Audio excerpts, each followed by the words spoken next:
Hello, everyone, and welcome to Indie Game Arcade, a podcast all about indie games. And picking up from the previous week, Joseph is still out doing his moving thing, and I am recording this in the past, which is your future, because I am also unable to record at the usual time as well. So I have pre-recorded 2 episodes, this one and the next one, which is coming out in just a couple days, talking about 2 indie games that came out a couple years ago that I think are extremely important, and I'm also going to discuss some hidden indie gems along with them. My name is Chris. We're going to talk about Beholder in this episode of Indie Game Arcade. Game start! So, Beholder Conductor comes out on I think it's the 23rd, so it should be out by the time you're hearing this episode. But I wanted to make sure that we had an episode for you guys, so you're not going without hearing my annoying voice for a week. So here we go. I'm going to talk about Beholder. This was a game that was developed by Worm Lamp Games, published by Alawar Entertainment, released on November 9th, 2016. So for a quick description, and I'll get a lot more in depth on this, I promise. It's a dystopian strategy game where you assume the role of Carl Stein, a government-installed landlord in a totalitarian state, tasked with spying on tenants. You must navigate moral dilemmas, balancing obedience to the state with personal ethics. So if you remember me talking about Beholder Conductor when we did our Steam Next Fest episode, not too much different, and I did go into a little bit about Beholder there. The big difference is this is an apartment complex. Beholder Conductor, you can kind of tell from the name, it's on a train. And what I was really trying to hammer home when I was talking about that back in that episode was that Beholder has become kind of a series of games. So there's Beholder 2, which definitely moves on to a completely different format, not even close to like the original kind of gameplay of what this was. Just, same thematic elements with some differences. I would say that one's way more like Papers, Please than the original Beholder game. And then Beholder 3 goes a little bit kind of back towards the original Beholder. Beholder Conductor is really sort of a mishmash of both Beholder 1 and Beholder 2 to me in a certain sense, but far closer to this original game. So with all of that blabbering done, let me tell you about this game. First of all, this was it was being kickstarted back in, I think it was like 2015 or so, or I'm looking at it was done in they started kickstarting it in April of 2016, but it looks like the Kickstarter failed. But luckily it got made. This was inspired specifically from literary authors like George Orwell, Aldous Huxley, Ray Bradbury. You can kind of tell if you've played this game. This is very much in that vein of the Big Brother kind of story, with everything going on. And again, as I said, you are playing as Carl Stein, but it's not as simple as that.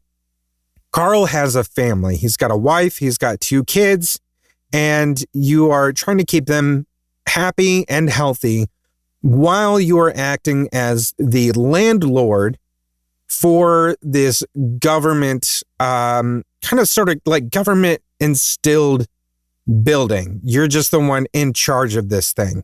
So you, as the landlord, open up the rooms and then you are getting people to move in.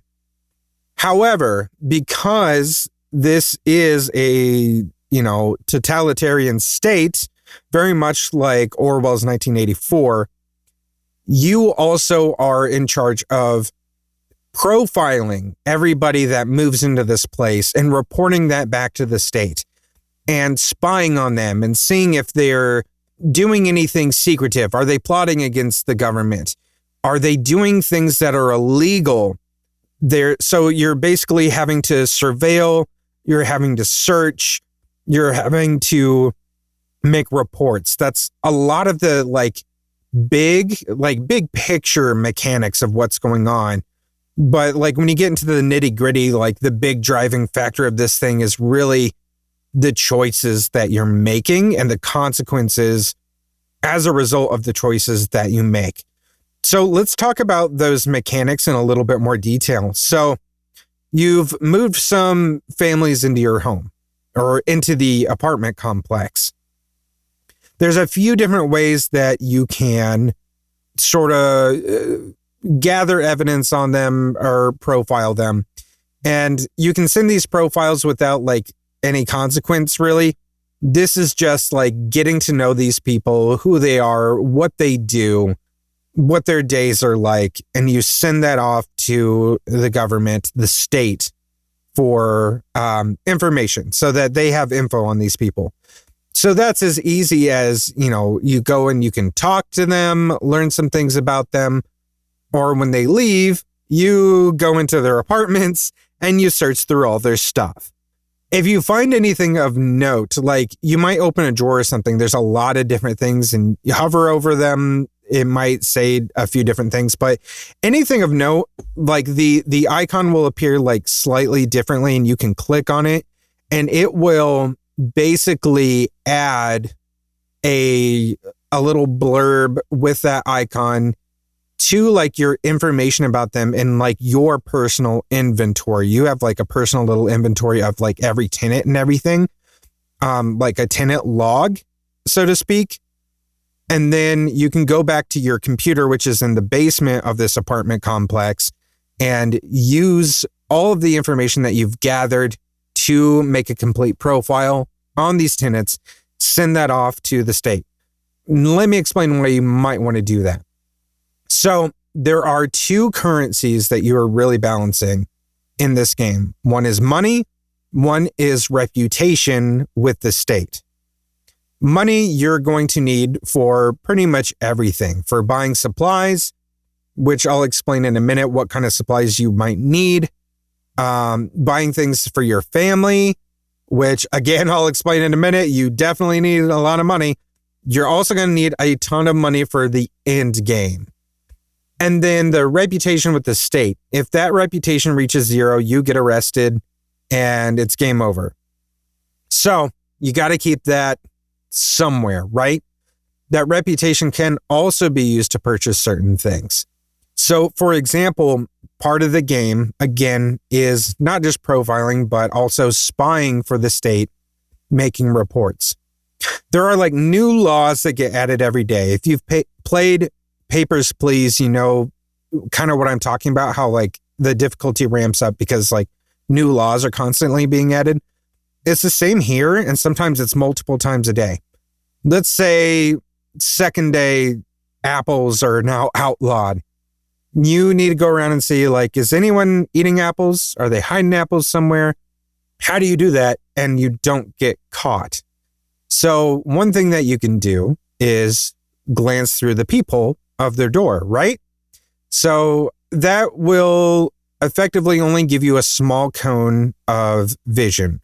So if we are looking at this apartment complex and we're looking at it from the side where you're seeing into this entire thing and you can see into every room. Well, once somebody moves into that unit blocks out, it turns completely black. You can't see what's going in there. So if you go up to the door and you peep through, you get like a small cone of light, basically, that is sort of your field of vision looking through there. So it's not much, but if someone's close to that door doing something, you might be able to see it. So how can you make it better? You use your money or reputation to buy things like hidden cameras of varying degree. There's like a regular security camera. There's like a upgraded version and then an even more upgraded version of that. If your tenant is off at work or something, or let's say downstairs in the laundry room or in the kitchen eating, you can sneak back into their unit, place the security cameras, and those will give like multiple wider cones of vision for you. And those you don't have to be peeking through the door to be able to use. You will be able to see those like at any point. So if like you have multiple cameras installed in there, they go back into their room at any point pretty much, then you'll be able to see what they're doing. If let's say they start eating that apple, you'll see like a little apple icon above their head turn red. You can click on that. And then yeah, they're doing something illegal. You can add that to your report and report them. The police will show up. It'll play this kind of like marching sort of music, but it's like very sinister and a little creepy. Like it gets to you. They'll come arrest them, and they won't just arrest them. They will manhandle that person. Like they will beat them down just right there, like to a pulp, and then drag them out of that apartment complex, and you will never see that person again. So it feels like overkill a little bit. So why would you want to do that? Well, I'll explain in a little bit. I promise. I'll explain in a bit. That is reporting. And you have to when you make your report, you have to cite like what the law is that they broke, the evidence that you have about what they did, who they are, what apartment they were in, who else lives in that apartment, like their occupation, like all that kind of stuff. When you do that, you get more reputation, you get paid money. Those are things that you are going to need to be able to survive, do your job. And it can really suck because the majority of these people that move in, like some of them seem kind of shady. Some of them are just like honestly really nice people. Like you get quite a few like elderly couples or like elderly people that move in there, and you kind of like talk to them, you get to know them. And like at some point, because the laws become so just ridiculous, at some point, pretty much everybody is doing something illegal. And it's really up to you. Like, are you going to be that person? Are you going to ruin all these people's lives for money, for the reputation? I mean, maybe. I'm one of those people that like, I feel like I can't do that kind of stuff. Like, I can't even do like evil runs on games that let you do those things. Like, I've talked to Joseph about this, is like, we both tried to do evil runs during like Baldur's Gate 3. I couldn't complete it because I just feel so much guilt just playing a video game and trying to do like mean things. Like I feel terrible about it. And I don't know if that's like a state of just over empathy to a point where I empathize with characters that aren't real in a sense that it's just like, I don't know, too much, like overcompensating or something there for something else in my life. I don't know. But either way, like I don't like the feeling of it, which makes this game really tough at times. And weirdly, one of my favorite indie games of all time, but it might be because of that. Things will happen with your family. They need things. Let's say like your son gets sick and he needs medicine, and that medicine is very, very expensive. And also, what if that medicine is something that also becomes outlawed? And then you have like all these things of like, well, how do I save my son? Because if it's a case like that, there will be kind of like a countdown, almost like a timer of like so many days, which will translate in game to, you've got, let's say 42 in-game minutes till your son basically dies to procure his treatment, his medicine. And it'll give you different ways you could probably do it. But what are you going to do? Like, what lengths are you going to go to? There is like a merchant that comes at night, and he stands like outside the complex, named Nathan Huber, I believe. And he deals a lot with like contraband and stuff. If you can scrape up enough money, you might be able to buy, like, let's say if the medicine's illegal, you might be able to buy it from him.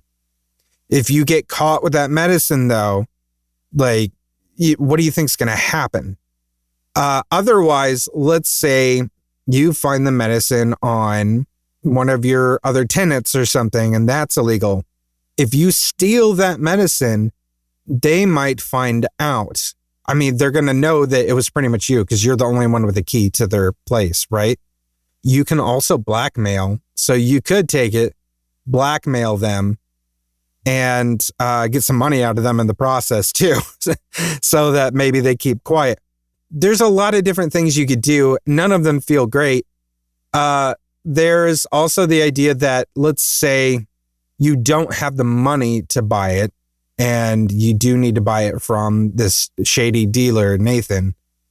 What are you going to do to make money fast? What if the only way to make money really is to sell out some of your tenants? And what if what if like the tenants you have aren't breaking the laws? If you have something on your person at this moment that's contraband, do you go plant it on somebody and report them?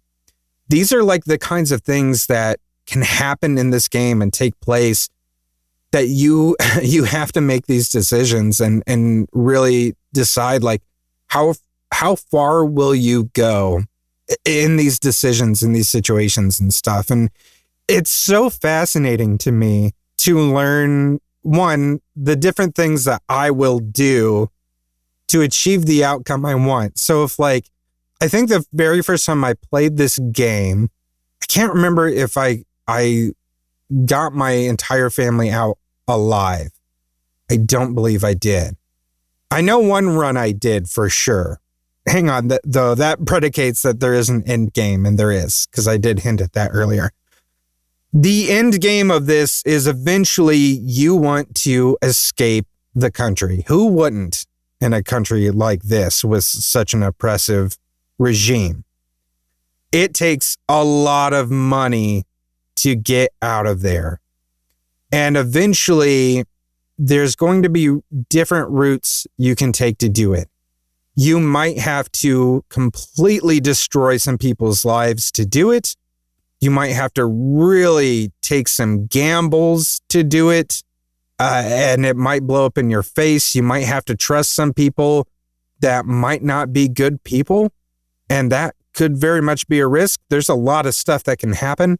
There's also the possibility you can't get your entire family out by the end, but you can save some. So who gets saved? It's got to be you, but who else? So who are you leaving behind? There's so much stuff to this game, which means there's a lot of different threads to pull on. There's a lot of narratives that can take place. There's a lot of different kinds of endings that you can achieve with this too. So honestly, like if this hasn't sold you, then I don't know what will. This is a great game, guys. I'm telling you right now, it's so fun. I have this game on Steam. I've also got it on my phone. I have played it more times than is healthy. And I have to keep myself from replaying it. One, it's got a lot of replayability. Two, I have other games to play. I gotta stop trying to play it. But I feel like at least once a year, I get in this mood where I'm like, it just kind of creeps back in. And there's always games that are like that. I'm going through this right now with Balatro too, because I just bought that on my phone and started playing it again. So it's because of my phone, I think. As soon as I get a game on my phone, it's kind of like game over. I start falling back into it again. Anyway, if you like the idea of being faced with a bunch of impossible decisions and the idea of moral ambiguity and wanting to kind of figure out what decision would I make under these kinds of circumstances, this kind of pressure, what would I do? Would I comply with the state? Would I do anything it takes for my family? Would I try to stick to my morals no matter what? Would I be a good person? What would I sacrifice? This is a game that will teach you those things about yourself to a degree. And I love that about this game. And I think that is probably one of the bigger things that sticks with me and is why I love it so much. It is absolutely in my top 10 favorite indie games of all time. And will probably be on that list for the foreseeable future. If you played it, you do like it, there is a DLC called Blissful Sleep, which features another character and a few extra themes to go along with the kind of stuff that you already would come to expect. There's Beholder 2, which I talked about earlier, that released in 2018. And this focuses to more of a bureaucratic sort of setting. And from the standpoint of like working in an office building as part of the state, which is why I talked about how that one feels a little bit more like Papers, Please, where there's a lot more of like procedural kind of stuff with it, because you're working more desk job kind of things, not through the whole game, but there are stages of that game that are more desk job processing things in a Papers, Please like way than you were doing in Beholder 1. But there is also a lot of that moral stuff, like you have to or might get betrayed by coworkers. Beholder 3 is a little bit more of a return to form to the original. I haven't really played that one. I have not heard as many good things about it as I have the other two. So I can't really speak for myself on that one. But there it is. It's part of the series. And now Beholder Conductor, coming out April 23rd. So already out by the time you're hearing this. And this is a spin-off / prequel to Beholder 1, where like you even see Carl Stein and his family get on the train. So they're like on their way to this location, to this job before the events of the game. So I'll probably play a little bit of that on our YouTube channel if I can ever get away from playing Blueprints, because I'm so stuck on that game. I didn't think I was going to get as sucked in as I did. And like, I can't put it down. I can't stop playing it. Somebody save me. Otherwise, I'm going to be playing Blueprints for the rest of my life unless I beat this thing. Somehow I've got to beat it. Combo! All right. Now, as promised, I have 3 games, 3 hidden indie gems that still have a little bit of that kind of oppressive totalitarian regime sort of thing in line with Beholder that I want to talk about real quick. This will not go as long as the other one, I promise. But if you liked Beholder or it's piqued your interest and you're interested in seeing what other games are out there that are in a similar vein, I've got some for you. The first is called Orwell. Yes, literally, it is. Is it based on Orwell's works? Not specifically, but I mean, it's got that theme in mind, obviously. So this was developed by Osmotic Studios, published by Fellow Traveler. For a quick description, this is a dystopian surveillance thriller where you monitor citizens and decide what information to pass to the government. So you're basically a agent that gets newly recruited to this government system. You get recruited to this government agency, and you are going to be working within this system called the Orwell system, which is the super powerful surveillance tool that is going to be used to investigate national security threats by like hardcore spying on civilians. The crux of this thing, how it kind of starts, there's sort of like a threat of like a terrorist attack, and you're kind of doing things to try to like figure out who is behind it, or when it happens, who did it, who carried it out, who's connected, what do they know, who do they know, who else is connected. And it kind of like, you sort of start with this node of information of like getting like, let's say a face off of a security camera, and then looking for them in other things like social media and finding their name. Where else has their name been in blogs or articles, and who else has been a part of that blog? Who has been involved in the article they wrote? Who are their friends? Who did they go to school with? So it becomes this like spider web of things. It just keeps branching out, and you're finding more and more connections. And this sort of like culminates into a bit of a conspiracy, honestly, even though like you're taking on different kind of case files, but everything sort of becomes sort of interconnected in a way. As things go, you were still sort of being pressed with those ideas of like moral ambiguity. Like you think about this sort of stuff I was talking about with like the type of spying that you're doing, and it's like, how far is too far with what you're doing? It reminds me of like I don't know, for folks in the USA, and I know other countries have gone through this, but in the USA specifically, we went through a lot of this. I mean, it's not to say we're probably going through a little bit of it now, to be honest, but like during the George W. Bush years, there was a lot of stuff like this going on, and a lot of questions being asked of like, are we going too far when like all the phones were being tapped and everything in the wake of like 9/11 and stuff. So it feels a lot like that kind of stuff. So it's really exploring those themes of like, what is privacy? What is too much power?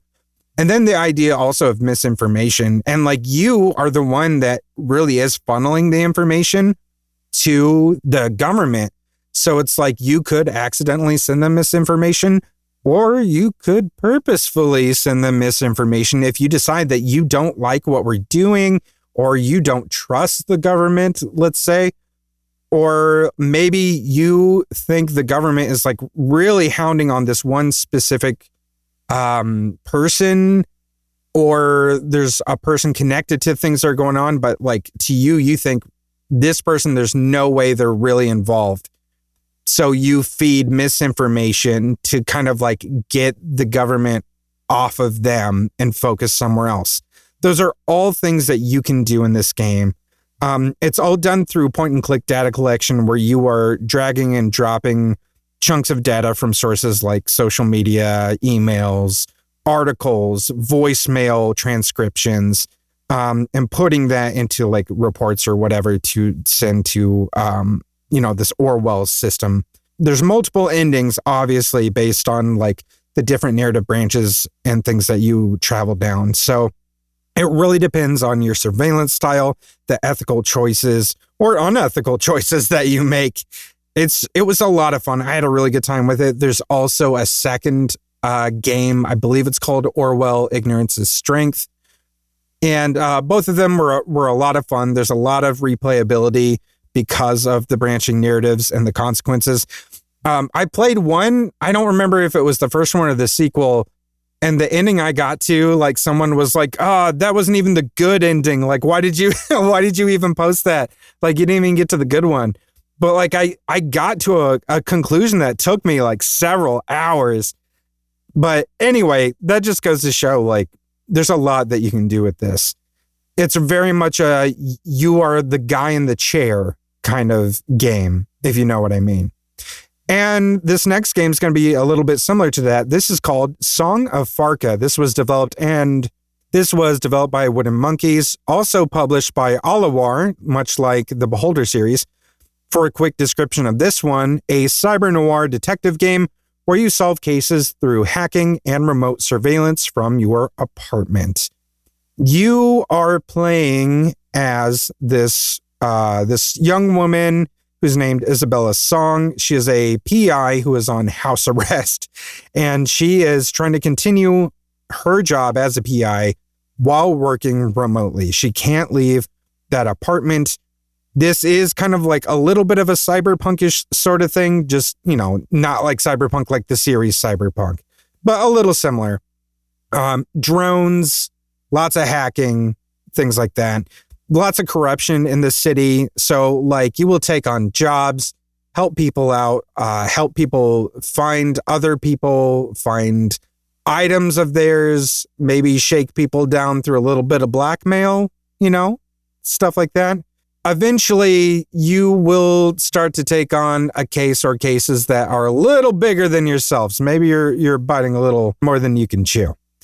But that kind of turns into, again, like any good story like this, into a wider story / possible conspiracy that tackles a lot of stuff like organized crime, digital identity, AI ethics, all those good things. That is very poignant at this point in time, for sure.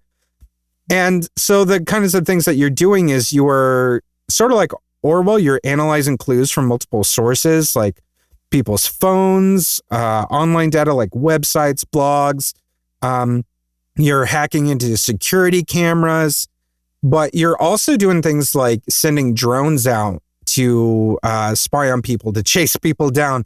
Like, you will send a drone into like a building through, like, let's say a ventilation shaft or something, and you have to like hack different things in the building so that they can get through, so that they don't get caught by like the security system. There's a lot of different things. There's also a lot of like branching conversations, people that you talk to and meet. So there's a lot of decisions that you have to make, and those choices really, really do matter and impact not only the overall story, but each case that you're on. And though I would say the replay value on this is a little bit, I would say a little bit slimmer than the other games I'm talking about, the impact this story has because of, and like I only played it once, so I don't know if this specific event will happen every time, but something happened in this game that really shook me, and it just felt like the biggest punch to the gut. It made me feel sick, but like not in oh God, I can't believe this game did that. I hate that about this game. No, in just that it was an emotional gut punch. And because of that, this game really stuck with me in a way that it was more impactful than any of the other games on the episode that I'm talking about today. So Song of Farca, that is spelled Farca, if you need help spelling that. Very, very cool game if you were into that. Also, great soundtrack. So I would recommend it for that. All right, the last game I'm going to talk about, the last hidden gem here, is called The Church in the Darkness. This was developed by Paranoid Productions, published by a fellow traveler. For a quick description, this is a stealth action game set in a 1970s cult compound with procedurally changing narratives. This game differs a little bit from the other ones in which this is less of a repressive regime, but you're still within an oppressive setting because this all takes place in a cult compound. You're playing as this former military person who is trying to go get your nephew who's been missing and you suspect is somewhere within this compound called Freedom Town. So you're infiltrating and trying to track them down, get them out. The cult has two leaders, a married couple named Isaac and Rebecca Walker. And what's interesting about this is this game is actually a roguelite. So you're going to have like different runs and stuff depending on like if you fail or, if, you know, maybe you win, but you play again sometime and things will be a little bit different depending. So one of the things that changes is the walkers' motivations will change. So like their ideologies can shift from being like just complete religious fanatics to political stuff. Like that will have an effect on all the NPCs and stuff within the cult. So depending on how you are playing this, how stealthy you are, there might be like some people within that cult willing to help you, but they might also betray you, you know? So it's like things will depend on what the ideologies really are. This is like a top-down stealth gameplay kind of thing. So you're also like, for the most part, running, hiding in like behind buildings, making distractions so you can sneak by people. You can use non-lethal means of like knocking people out for like so many seconds or a minute or whatever. Honestly, you can also kill people through various ways. You can also play completely lethal in that way. You can get weapons, you can get guns. Obviously, you get a gun, that's going to make a lot of noise. So I usually try to go the stealthiest route using either just knockouts or something like knives, things of that nature, and hiding the bodies if I have to kill somebody.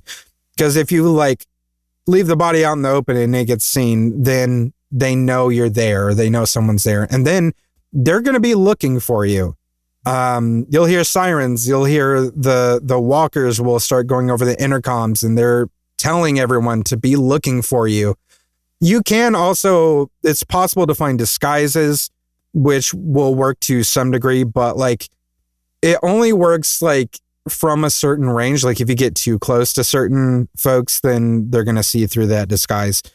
So like, it's just very interesting the amount of ways that you can play this game. There's also like the chance that like you get to your nephew. And like, I've had varying degrees of my nephew wanting to leave or my nephew being so radicalized that there's no way they want to leave and they would rather sell you out than leave. And it's like, what do you do then? One run, I like I think I took a rock or something. I like knocked my nephew out and like picked them up and was trying to like carry them out. But like, you can't hide then. So it's like, what do you do? It makes it so tough and so interesting. I absolutely love that. There's just this idea of like this freedom, this open-ended exploration within this compound. So you can come up with all these different like infiltration strategies and exit strategies. And like, you might come up with what you think is the perfect plan just for one thing to go awry. And it just blows everything out the window. And then you're improvising it from here on out. And I think that is such a rush. And it makes this game extremely fun. This has a very high replay value as well because of that. In fact, there's like over 20 different endings depending on like your approach, the relationships that you make as far as like different people within the compound that may or may not help you, your relationship that takes place between you and your nephew with the walkers who are running this thing. So it's a lot of fun. It's really interesting. That is The Church in the Darkness. All three of those games, I never hear anybody really talk about, and they deserve to be talked about. They deserve to be played because all three of them, I think, are fantastic games, all in their own ways. Some of them are vastly different than the others, but they all have a lot of replayability, a lot of fun to them. So I had a good time with all of them when I played. So if you like these games with like having to make these hard choices, with having to deal with like struggling under like oppression and seeing like just what you will do in that circumstance, with having to try to circumvent and possibly destroy an oppressive system from within it. If you are into that stuff, any of the four games I talked about will be up your alley. And I would recommend that you check all four of them out on Steam or wherever you play your games. And speaking of recommending things, if you enjoyed this episode, please do me a favor. Share this, or at least recommend this episode, this podcast, to others that love indie games. That's why we make it. That's why it's here. It's because we want to share our love of indie games and we want to support indie game developers and creators everywhere. As always, you can catch me playing some of the games that we discussed on the show, along with other Let's Play content over at our YouTube channel, which is youtube.com/nerdsloth. I do have Let's Plays of the majority of the games I talked about on here. Some of those videos were from like my old channel from years and years ago, my old Spartacus channel, but I did upload them into the Nerdsloth YouTube channel. I think that includes Beholder, Orwell. I don't remember if I did that on that old channel or on Nerdsloth, but both of those will be here. Beholder, Orwell. I know I did like a one-shot of Church in the Darkness, so those are there. The only one I don't have a Let's Play of is Song of Farca.